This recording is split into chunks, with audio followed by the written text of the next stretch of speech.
Hello guys, स्वागत है आपका हमारे यूट्यूब चैनल पर टीचिंग क्लास साधना मैम में। आज मेरे पर हम लोग पढ़ेंगे जीन पियाजे का संगठन विकास का सिद्धांत। इससे पहले जो है हमने आपको जो है जीन पियाजे का भाषा विकास का सिद्धांत एंड नैतिक विकास का सिद्धांत जो है पढ़ा दिया है। जो भी लोग हमारे चैनल पर नए हैं या हमारी क्लासेस को नहीं देखे हैं वो हमारे पिछली क्लासेस को देख सकते हैं हमारे यूट्यूब चैनल पर जा कर के। और आज हम पढ़ेंगे जीन पियाजे का संयंत्र विकास का सिद्धांत। जीन पियाजे ने संयंत्र विकास के 4 चरण बताए। पहला है संवेदी पेशी अवस्था, दूसरा है पूर्व संक्रियात्मक अवस्था, और तीसरा है मूल संक्रियात्मक अवस्था, और चौथा है जो है औपचारिक संक्रियात्मक अवस्था। यहाँ पे जो है जीन पियाजे ने जो 4 चरण बताए हैं संयंत्र विकास के, उसमें कुछ वर्ड्स हैं और चारों चरण का अध्ययन करने से पहले हमें लगता है कि जो उन्होंने कुछ वर्ड्स बताए हैं यदि हम उन्हें पढ़ लेंगे तो हमारे लिए जो है 4 चरणों का अध्ययन करना काफ़ी जो है सरल हो जाएगा।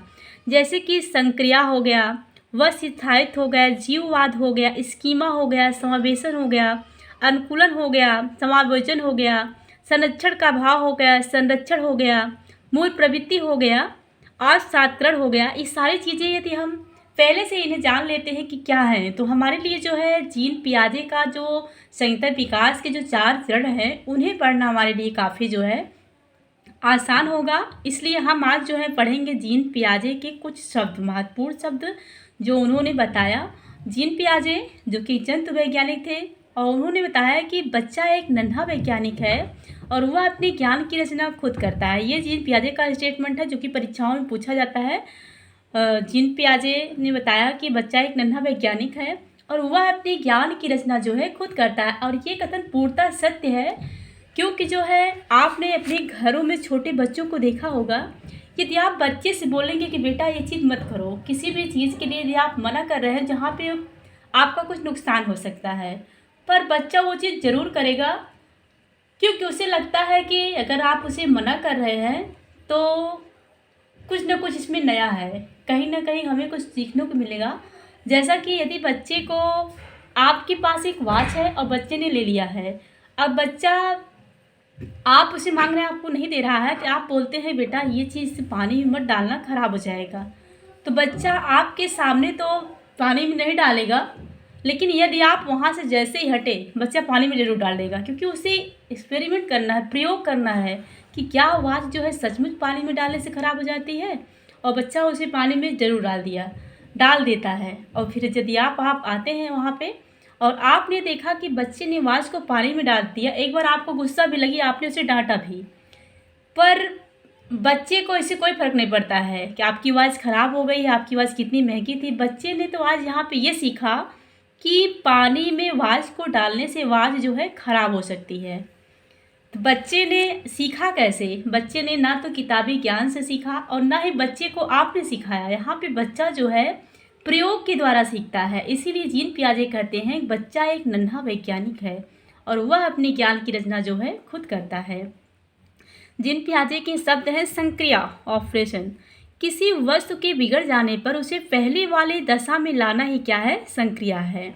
किसी वस्तु के बिगड़ जाने पर उसे पहले वाली दशा में लाना क्या है? संक्रिया है।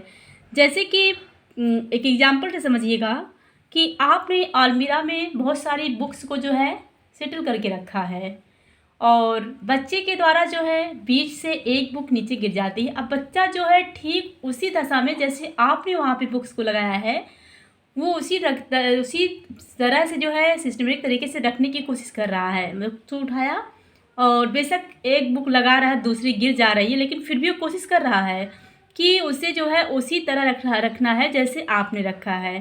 तो ये जो कार्य बच्चा कर रहा है ये क्या है? संक्रिया है। कि किसी वस्तु के बिगड़ जाने पर उसे पहली वाली दशा में लाना क्या है? संक्रिया है।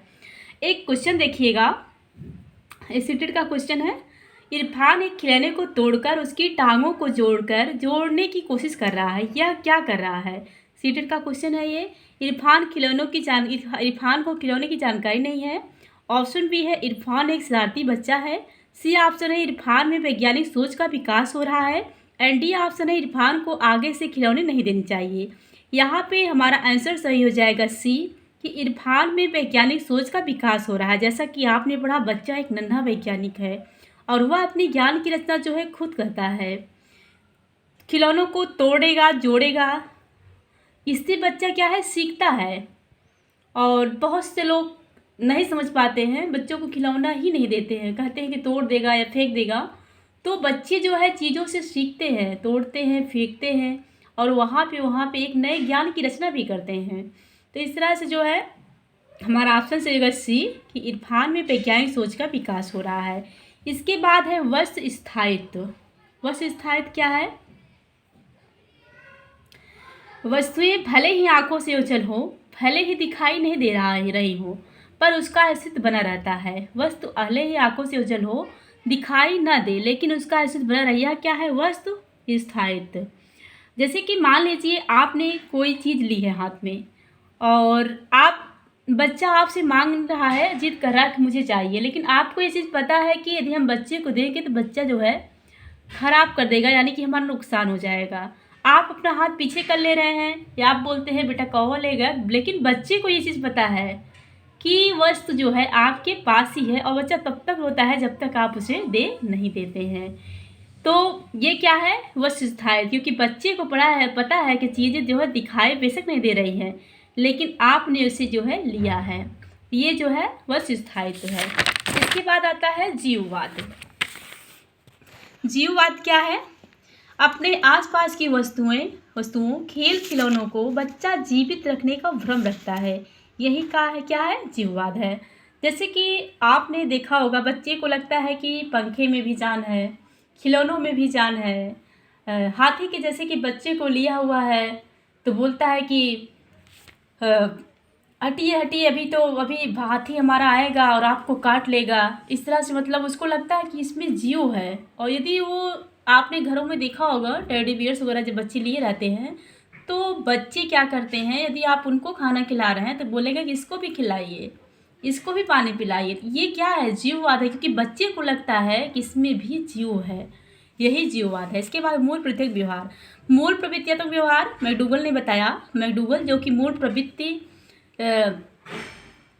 के जनक थे माने जाते हैं, उन्होंने बताया कि वह प्रवृत्ति जो हमें जन्मजात होती है, हमें सीखना नहीं पड़ता है, जो वह क्या है? मूल प्रवृत्ति व्यवहार है। जैसे कि रोना, गुस्सा करना एंड हंसना, मुस्कुराना, पैर पटकना, ये सभी चीज़ें क्या है? मूल प्रवृत्ति व्यवहार हैं। आपको किसी ने नहीं बताया कि रोना कैसे है। हमें और आपको, किसी के बच्चे को भी हम लोग ये नहीं बताते हैं कि बेटा रोना कैसा है। हर बच्चा खुद से रोना सीख जाता है, गुस्सा करना सीख जाता है, डरना सीख जाता है, मुस्कुराना सीख जाता है। ये सारी चीज़ें क्या है? मूल प्रवृत्ति व्यवहार है। यानी कि जो भी चीज़ें हम और आप खुद से सीख जाते हैं, जो प्रकृति के द्वारा सीख जाते हैं, हमें सिखाया नहीं जाता है, वो चीज़ें क्या है? मूल प्रवृत्ति व्यवहार हैं। इसके बाद है परावर्ती क्रिया। परावर्ती क्रिया क्या है? बच्चा जिस कार्य को सीख लेता है उसी कार्य को दोहराने में उसे आनंद आता है, अर्थात यानी कि वह अर्थ को समझे या ना समझे, उसी कार्य को बार बार करने की कोशिश करता है। इसे ही ये परावर्ती क्रिया कहते हैं। जैसे कि आपने बच्चे को खाना खाने सिखा दिया कि कोई भी चीज़ें कि मुंह में डालकर खाया कैसे जाता है। एक बार आपने खिला दिया और बच्चे ने हाथ में थोड़ा सा लिया, बच्चे ने एक बार खाया, 2 बार खाया, अब बच्चा खाने सीख गया है। तो बच्चा जितनी भी चीज़ों को पा रहा है, कीड़े मकोड़े, चींटी, पत्थर, कुछ भी पा रहा है, मुंह में डाले जा रहा है। यानी कि उसको जो है वह कार्य करने में, जो कार्य वो सीख गया है करने में आनंद आ रहा है और उसी कार्य को बार बार दोहरा रहा है। यह क्या है? परावर्ती क्रिया है। ऐसा नहीं है कि जितनी भी चीज़ों को पा रहा है हर बार उसको भूख ही लगी है, ऐसा नहीं है। क्योंकि आपने बच्चों को घरों में देखा होगा, कितना भी उसका पेट भरा हो, हमेशा उसको भूख नहीं लगी है कि हर चीज़ पा रहा है तो मुँह में डाले जाए तो मतलब भूख लगी है। हर चीज़ को मुँह में डालने की उसकी एक आदत सी बन जाती है और वह काम करने में उसको आनंद आता है, इसीलिए उसको बार बार करता है। यह क्या है? परावर्ती क्रिया है। इसके बाद है अविलोमिता, अप्रतिवर्ती, अपलटावीपन, अनुत्क्रमणशीलता। है सभी एक है। यानी कि आपसे अविलोमिता पूछे, अप्रतिवर्ती पूछे, अपलटावीपन पूछे या अनुत्क्रमणशीलता पूछे। अविलोमिता यानी कि किसी चीज़ को उल्टा कर पाना क्या है? विलोमिता है। और किसी चीज़ को उल्टा न कर पाना क्या है? अविलोमिता। किसी भी शब्द के अगर पहले जो है आ लग जाता है, आ का मतलब क्या है? नहीं से होता है। तो विलोमिता किसी चीज़ को उल्टा कर पाना, अविलोमिता किसी चीज़ को उल्टा ना कर पाना। यहाँ पे बच्चा जिस बिंदु से आगे चला जाता है वह वापस उस बिंदु पर लौट नहीं पाता है, यही क्या है, अविलोमिता है। और अगर वापस लौट पाता है तो यह क्या हो जाएगी, विलोमिता। बच्चा जो है जिस बिंदु से आगे चला जाता है वह वापस उस बिंदु पर लौट नहीं पाता, यह क्या है, अविलोमिता। अगर वापस लौट पाता है तो वह क्या है, विलोमिता। जैसे कि आपने बनाया टी, और टी बनाने के बाद जो है बच्चे के सामने आपने जो है वाह बना दिया, ऐसे टी बनाया और आपने वहीं पे वाह बना दिया। अब बच्चे से आपने पूछा बेटा टी कहाँ गया, तो बच्चा यहाँ पे ये नहीं बता पाएगा कि टी कहाँ गया, कि आपने टी में ही वाह बना दिया, बच्चा ये नहीं बता पाएगा। ये क्या है, अविलोमिता है। और अगर बच्चा बता ले गया कि आपने टी में ही वाह बना दिया है तो वो हो जाएगा विलोमिता। तो यानी कि अविलोमिता जो होती है अक्षरों और गिनतियों में पाई जाती है। इसके बाद है संरक्षण का अभाव। यह जो है सिर्फ आकृतियों में पाया जाता है। किसी मूल आकृति में बच्चा थोड़ा भी बदलाव देखता है तो पुरानी आकृति को भूल जाता है, यह क्या है, संरक्षण का अभाव है। मूल आकृति को देखकर बच्चा जो है पुरानी आकृति को भूल जाता है, यह क्या है, संरक्षण का अभाव है। एक एग्जाम्पल से समझिएगा कि जैसे आपने जो है एक लाइन खींच दी और लाइन खींचने के बाद बच्चे के सामने आपने एक लाइन खींची और उसी लाइन से आपने कोड बना दिया। अब बच्चे से आपने पूछा कि बेटा लाइन कहाँ गई, तो बच्चा यहाँ पे जो है बच्चा ये नहीं समझ पा रहा है कि आपने जो है इसी रेखा से जो है कोड बनाया है। बच्चा यहाँ पे जो है आपको जवाब नहीं दे पा रहा है, यह क्या है, संरक्षण का अभाव है। और यदि बच्चा जो है जवाब दे पाया तो हो जाएगा संरक्षण। यानी कि मूल बिंदु पर वापस मूल आकृति में थोड़ा भी बदलाव देखकर बच्चा जो है आकृति को भूल जाता है, तो यह क्या है, संरक्षण का अभाव है। और मूल आकृति को देखकर पुरानी आकृति को ना भूलना क्या है, संरक्षण है। इसके बाद है स्कीमा, जो कि बहुत ही ज़्यादा बार परीक्षा में पूछे गए हैं। स्कीमा, बालक के मस्तिष्क में जो चीज़ें पहले से ही जमा होती हैं तथा बालक पहले से मस्तिष्क में उपस्थित चीज़ों को उपयोग करके किसी विषय वस्तु के प्रति धारणा बनाता है, उसे क्या है, स्कीमा कहते हैं। यानी कि बालक को हम या आप या स्कीमा समय पाया जाता है, सबके पास होता है। यानी कि जो भी चीज़ें हम स्टोर करते हैं दिमाग में, मस्तिष्क में फीड करते हैं, वही क्या है, हमारा स्कीमा है। जैसे को आप बच्चे को जो है यदि कोई भी चीज़ आप सिखा रहे हैं तो बच्चा हर चीज़ को सिस्टमेटिक तरीके से एक जगह फिट करता है। यदि आपने बताया कि बेटा ये गाय है, अब कुछ देर के बाद आपने बताया कि बेटा ये लड्डू है, बच्चा जो है गाय को जानवरों के नाम की जगह फिट करेगा और आपने लड्डू बताया तो खाने की जगह के नाम पे फिट। यानी कि बच्चा जो है अपने माइंड में सारी चीज़ों को सिस्टमेटिक तरीके से फीड करता है, जमा करता है, स्टोर करता है। ये क्या है, स्कीमा है। बालक के मस्तिष्क में जो चीज़ें पहले से ही जमा होती हैं तथा बालक पहले से मस्तिष्क में चीज़ों का उपयोग करके किसी भी विषय वस्तु के प्रति जो है धारणा जो बनाता है उसे क्या कहते हैं, स्कीमा। जैसे कि आप एक एग्जाम्पल समझ सकते हैं, आप जो है किसी फूल का नाम लीजिए, जैसे कि आपने गुलाब का फूल का नाम लिया। जैसे ही आपने गुलाब नाम लिया तो गुलाब का चित्र आपके मस्तिष्क में बन गया, जिसे आपने पहले कहीं देखा होगा। आपके द्वारा बोलने से गुलाब का चित्र आपके मस्तिष्क में बना, यही क्या है, स्कीमा है। यानी कि बालक के मस्तिष्क में चीज़ें पहले से ही जमा होती हैं। बालक पहले से मस्तिष्क में उपस्थित चीज़ों का उपयोग करके किसी विषय वस्तु के प्रति धारणा बनाता है, इसे क्या कहते हैं, स्कीमा कहते हैं। आइए पढ़ते हैं अनुकूलन क्या है। अनुकूलन, बच्चों में अपने वातावरण के साथ समायोजन प्रवृत्ति जन्मजात होती है और बच्चे की इस प्रवृत्ति को जो है अनुकूलन कहा जाता है। पियाजे ने अनुकूलन की प्रक्रिया को 2 भागों में बांटा है। यहाँ से भी क्वेश्चन बनता है कि पियाजे ने अनुकूलन की प्रक्रिया को कितनी भागों में बांटा है और कौन कौन से उसमें से है। पहला है समावेशन, जिसे आप सातकरण भी कहते हैं। दूसरा है समायोजन। समावेशन पढ़िएगा। समावेशन, यह एक ऐसी प्रक्रिया है जिसमें बालक किसी समस्या का समाधान करने के लिए पहले सीखी हुई योजनाओं या मानसिक प्रक्रियाओं का सहारा लेता है। अर्थात पुरानी जानकारी में नई जानकारी शामिल करना क्या है, समावेशन है। पुरानी जानकारी में नई जानकारी शामिल करना जो है समावेशन है। एक एग्जाम्पल आप देखेंगे और इसके बाद आपको ये चीज़ बहुत अच्छे समझ में आ जाएगा। एक लड़की अपने पिता के साथ चहलकदमी करते समय, यानी कि मॉर्निंग वॉक करते समय उड़ती चिड़िया देखती है। उसे मालूम था चिड़िया उड़ती है। तब उसने पतंग उड़ते देखा। उसने कहा, पापा देखो चिड़िया उड़ रही है। पापा ने बताया, बेटा चिड़िया नहीं पतंग है। उसने सीखा कि उड़ने वाली चीज़ों में पतंग भी शामिल है। जीन पियाजे के अनुसार ये क्या है, समावेशन है, समायोजन है। तो यह आपका आंसर हो जाएगा समावेशन। समावेशन, क्योंकि समावेशन का मतलब ये है कि पुरानी जानकारी में नई जानकारी शामिल करना। यहाँ पे बच्चे ने जो है बच्चे की पुरानी जानकारी क्या है, चिड़िया उड़ती है, और आज बच्चे ने सीखा कि पतंग भी उड़ने वाली चीज़ों में शामिल है। तो पुरानी जानकारी में नई जानकारी शामिल करना क्या है, समावेशन है। इसके बाद है समायोजन। समायोजन नई जानकारी के कारण पुरानी जानकारी जो है गलत होने पर फिर से व्यवस्थित करना समायोजन है। अकोमोडेशन नई जानकारी के कारण पुरानी जानकारी गलत होने पर भी फिर से व्यवस्थित करना क्या है, समायोजन है। जैसे कि एक एग्जाम्पल समझिएगा, आपने जो है बच्चे ने जो है बिल्ली देखा, बच्चे ने देखा कि बिल्ली के 4 पैर, 1 आँखें और जो है 1 पूँछ है। और कुछ दिनों के बाद बच्चे ने कुत्ता देखा, फिर बच्चे ने देखा कि 4 पैर, 2 आँखें, 1 पूँछ, यानी कि शारीरिक रचना के आधार पर दोनों एक जैसे दिखते हैं।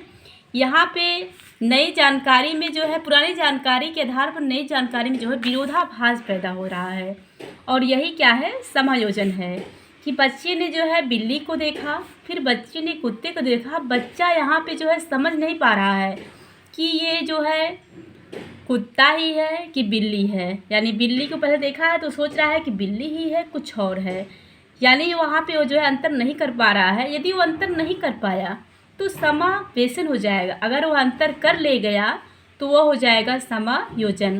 पर बच्चा बहुत चालाक है, बच्चे ने 3 से 4 दिन तक इस चीज़ को दिमाग में रखा कि 4 पैर वाला, 1 पूँछ, 2 आँखों वाली बिल्ली होती है, तो फिर ये क्या है। फिर बच्चे ने माइंड लगाया, जब दोनों की आवाज़ को सुना, बच्चे ने जो है अंतर कैसे किया, आवाज़ के आधार पर। कुत्ता जो है भाव भाव बोलता है, और बिल्ली कैसे बोलती है, म्याऊं म्याऊं। अब बच्चे ने आवाज़ के आधार पर अंतर कर लिया, यही क्या है, समायोजन है। कि नई जानकारी के कारण पुरानी जानकारी गलत होने पर भी फिर से व्यवस्थित करना। कि नई जानकारी उसकी क्या है, नई जानकारी क्या है कि कुत्ता उसने देखा, पुरानी जानकारी क्या, उसने बिल्ली को पहले से देख रखा है। अब गलत क्या हो रहा है कि वो समझ नहीं पा रहा है कि ये कुत्ता ही है कि बिल्ली है, क्योंकि शारीरिक रचना के आधार पर वो जो है कलर से बेशक वो थोड़ा अंतर कर पा रहा है, लेकिन समझ नहीं पा रहा है। अब उसने जो है फिर से व्यवस्थित करने का मतलब क्या है कि बच्चे ने जो है फिर से यहाँ पे जो है आवाज़ के आधार पर अंतर किया कि कुत्ते की आवाज़ जो है भौं भौं, बिल्ली की म्याऊं म्याऊं, यानी कि दोनों अलग अलग जीव हैं।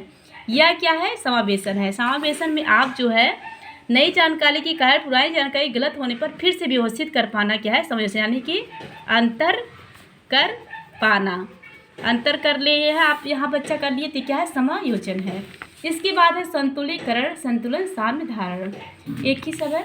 संतुलन वह अवस्था है जहाँ बच्चे को जानकारी में विरोधाभास नहीं होता है। समायोजन में विरोधाभास होता है, यानी वो अंतर जो है कर लेता है, विरोधाभास होने के बाद जो अंतर कर ले जाता है, ये समायोजन है।